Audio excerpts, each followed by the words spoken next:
అందరికీ విశ్వావసునామ ఉగాది శుభాకాంక్షలు. ఈరోజు మేము శ్రీ పులిగొండ లక్ష్మీ నరసింహస్వామి దేవాలయానికి వచ్చాం. ఈ దేవాలయాన్ని మీ అందరికీ చూపిస్తా, రండి చూద్దాం. ఇప్పుడు మనం ఎక్కడికి వెళ్తున్నాం చెప్పు? ఇక్కడికి వచ్చి చెప్పు ఎక్కడికి వెళ్తున్నాం? పులిగొట్ట. ఎక్కడికి వెళ్తున్నాం నువ్వు చెప్పు?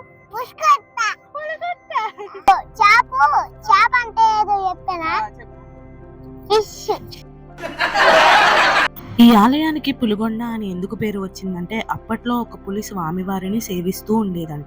స్వామివారు అప్పుడు గుట్ట పైన కాకుండా గుట్ట కింద ఉన్న ఒక గృహలో వెలిసారంట.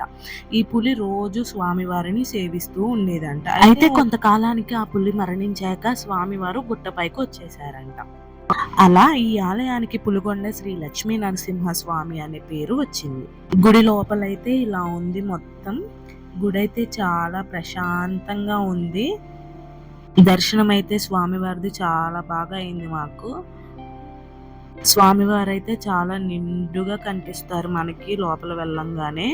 కుడివైపేమో రాజలక్ష్మి అమ్మవారు, అలానే ఎడం వైపేమో శ్రీ గోదాదేవి అమ్మవారు ఉన్నారు. మధ్యలో శ్రీ లక్ష్మీ నరసింహస్వామి ఉన్నారు. చాలా పెద్ద ఆకారం స్వామిది. చూడండి ఎంత నిండుగా ఉన్నారో. వీడియో తీయనిచ్చారా అంటారేమో, వీడియో తీయనిచ్చారండి. చాలా బాగున్నారు కదా స్వామివారు అయితే. స్వామివారికి ఎదురుగుంట గరుడ ఆళ్వార్ స్వామివారు అయితే ఉన్నారు. అసలు ఈ రోజు అయితే స్వామివారి కళ్యాణం చేయాలంట. ఈ రోజు కాకుండా శ్రీరామనవమి రోజు చేస్తారు అని చెప్పారు. ఇంకా దర్శనం అయిపోయింది. బయటకు వచ్చి పులిహోర పెడుతుంటే పులిహోర తీసుకొని ప్రసాదం తినేశాను. గుడి వెనక ఇంకా చిన్న చిన్న గుళ్ళు ఉన్నాయి. అట్లనే స్వామివారు వెలిసిన గృహ ఉంది అని చూద్దామని వెళ్ళాం. ఈ రాయికే స్వామివారు వెలిసారు. మనం గర్భగుడిలో లోపల చూసాం కదా, అక్కడ. గుడి మొత్తం బయట ఇట్లా ఉంది.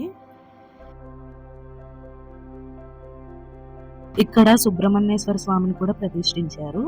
ఇదంతా గుడి వెనక సైడు. చూడండి మొత్తం పచ్చని పొలాలు, చెట్ల మధ్య పెద్ద కొండ మీద స్వామివారు అయితే ఉన్నారు.